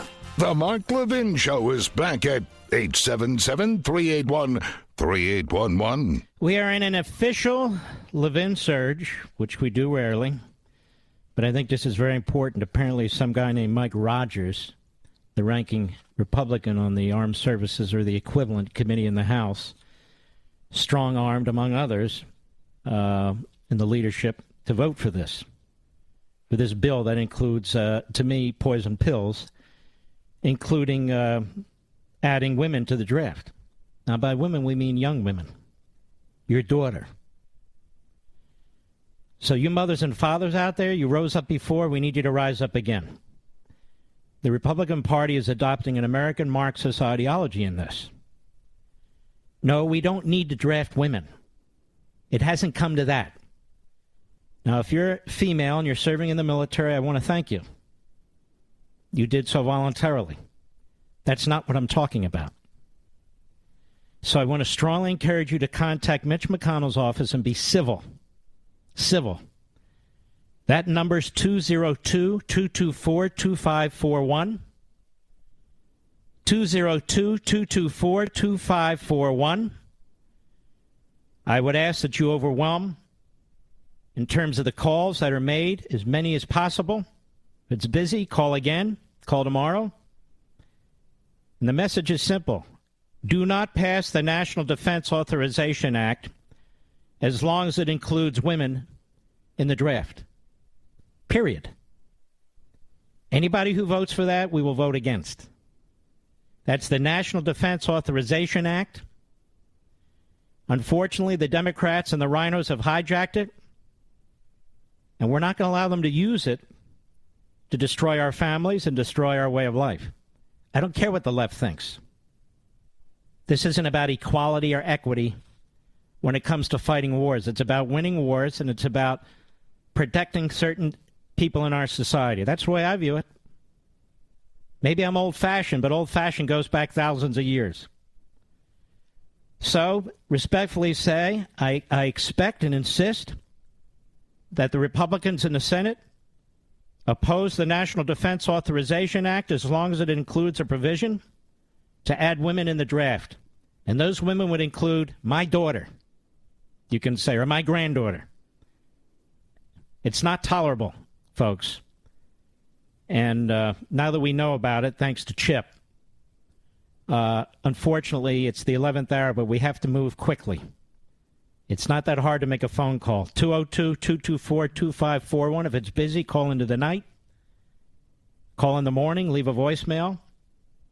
If they ask you if you're from Kentucky, I would say, last time I checked, Kentucky's part of the United States, and the draft involves the United States. Last time I checked, he's the leader of the Republicans in the Senate, not just a senator from Kentucky. So I expect my message to be passed to him. What they're going to do is count heads. So this is a big issue, and we must press it. Chip Roy, personal friend, former chief of staff to Ted Cruz, congressman from Texas.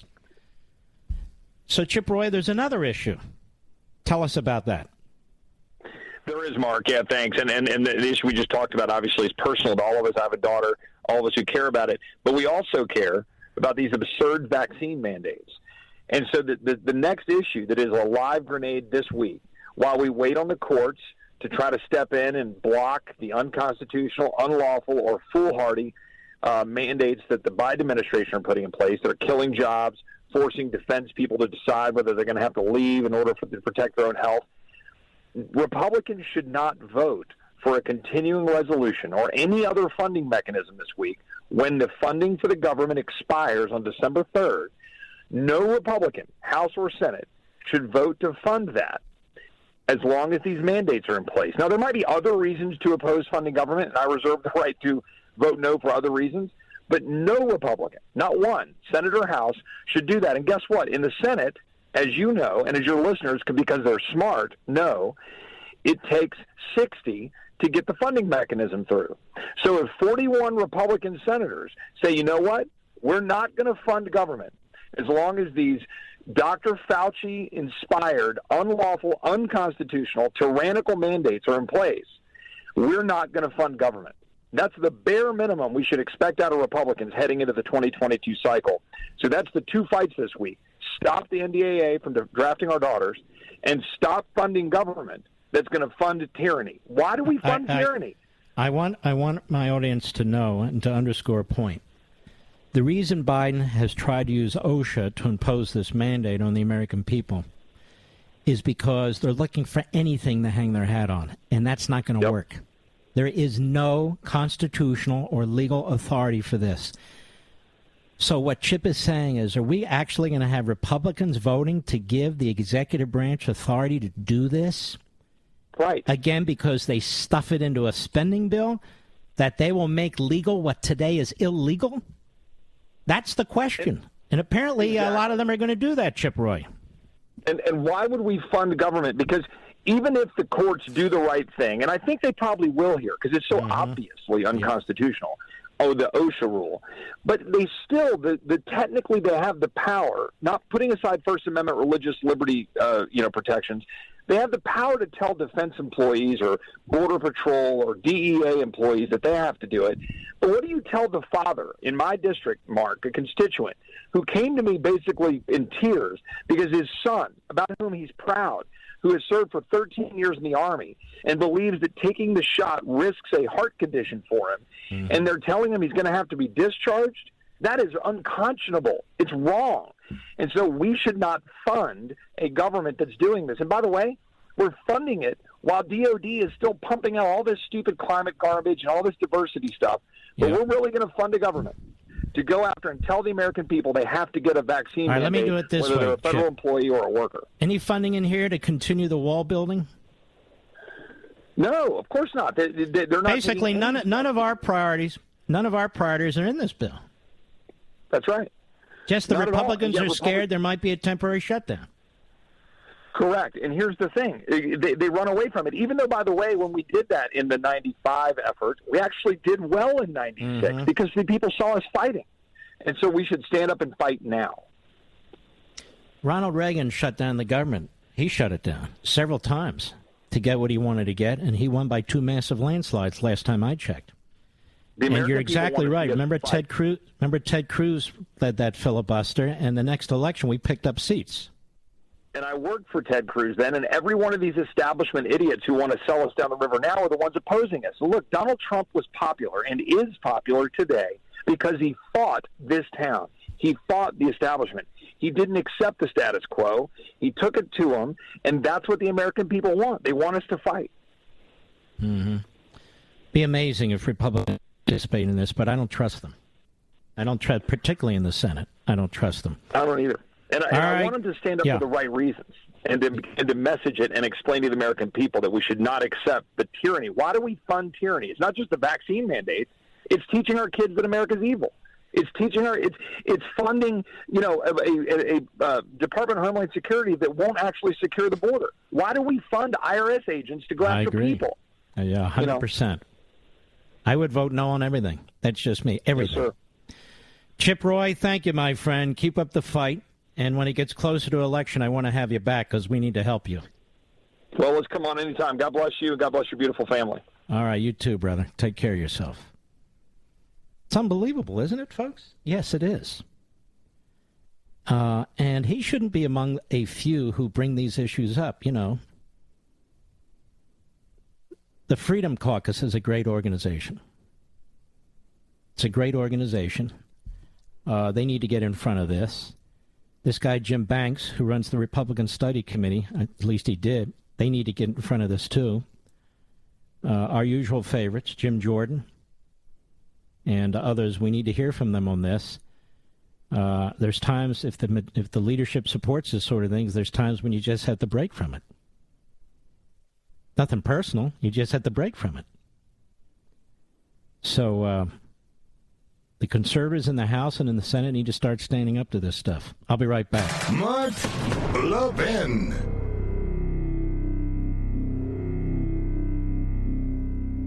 AMAC, the Association of Mature American Citizens, is one of the fastest growing organizations in America. Now over 2 million conservative members strong, and I'm one of them. AMAC believes in and stands up for the values that we constitutional conservatives care about. More than talk, AMAC fights. A full-time presence in Washington, AMAC pushes back against reckless spending, disasters like Medicare for All, and the expanding reach of the federal government. And beyond advocacy, joining AMAC gives you access to a wealth of benefits and discounts, including special member-only rates on car insurance, travel discounts, cell phone plans, and a hell of a lot more. And if that's not enough, you'll get AMAC's bi-monthly magazine, full of insightful articles on issues that matter to most of us, we conservatives. As I said, I'm an AMAC member, and you should be too. Join today at amac.us. That's AMAC.us. Stop supporting the liberal agenda that the other 50-plus organization has been pushing for. Join AMAC instead. AMAC.us.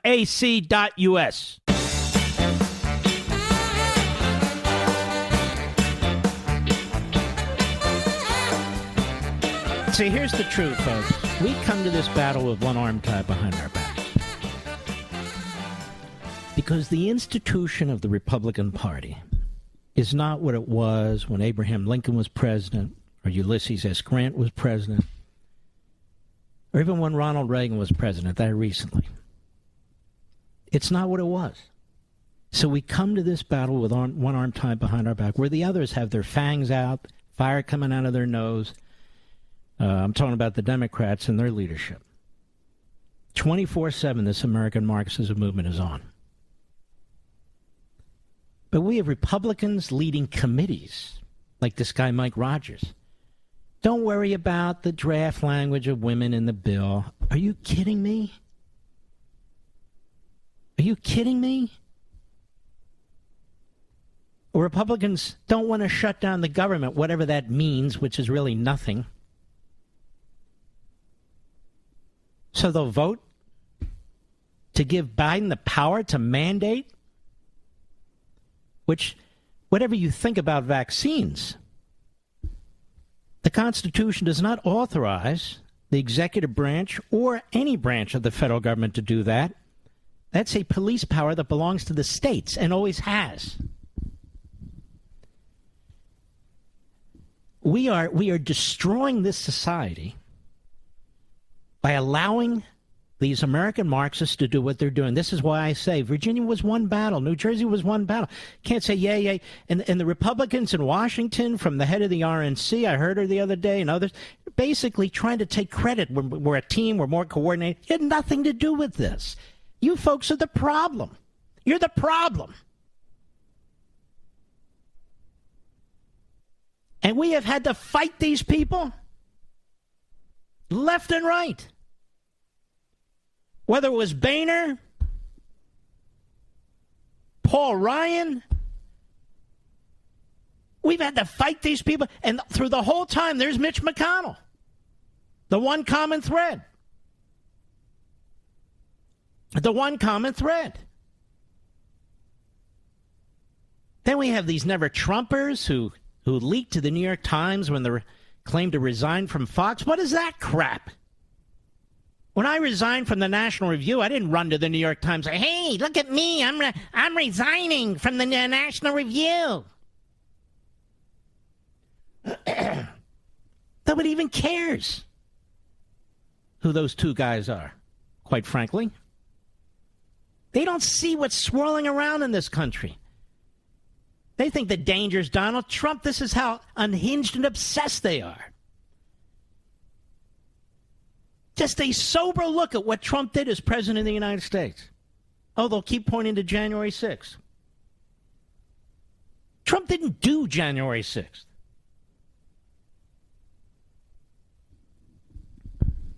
You know, I could be one of them. I could talk like they do. Did more people die as a result of what Dick Cheney was pushing, or Donald Trump on January 6th, who didn't do anything? I mean, we can play these games, but I don't want to play these games.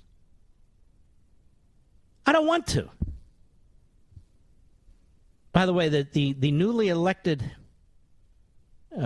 leader of the Freedom Caucus is Scott Perry of Pennsylvania. Scott Perry of Pennsylvania, I've gotten to know somewhat, is fantastic. So, of course, the Philadelphia Inquirer says he's controversial.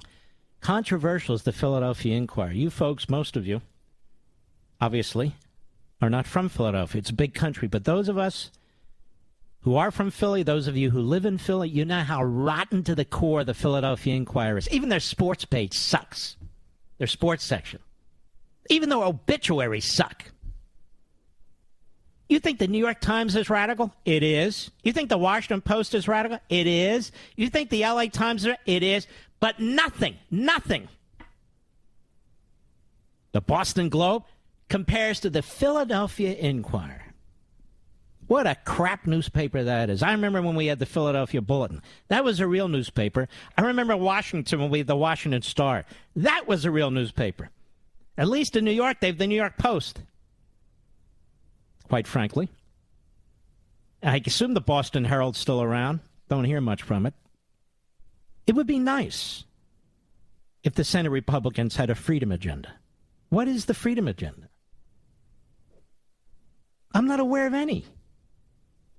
You know, we deliver the Tea Party movement, of which all of us, most of us, were a part. We delivered them the House, and Boehner turns on us. We nearly delivered them the Senate, and McConnell says, well, we might have won the Senate. What an idiot. Idiot. We had 31 governorships. An overwhelming majority of the state legislatures. The Democrats have never seen a trouncing like this. It was 2010, 2 years after Obama was in office. And they attacked us. We will not stand for that this time. I can tell you that right now. I won't. That ain't going to happen. You take that damn clause about drafting women in the military out of that damn bill, or you kill it. And we're going to be watching it carefully. Grab your copies of American Marxism.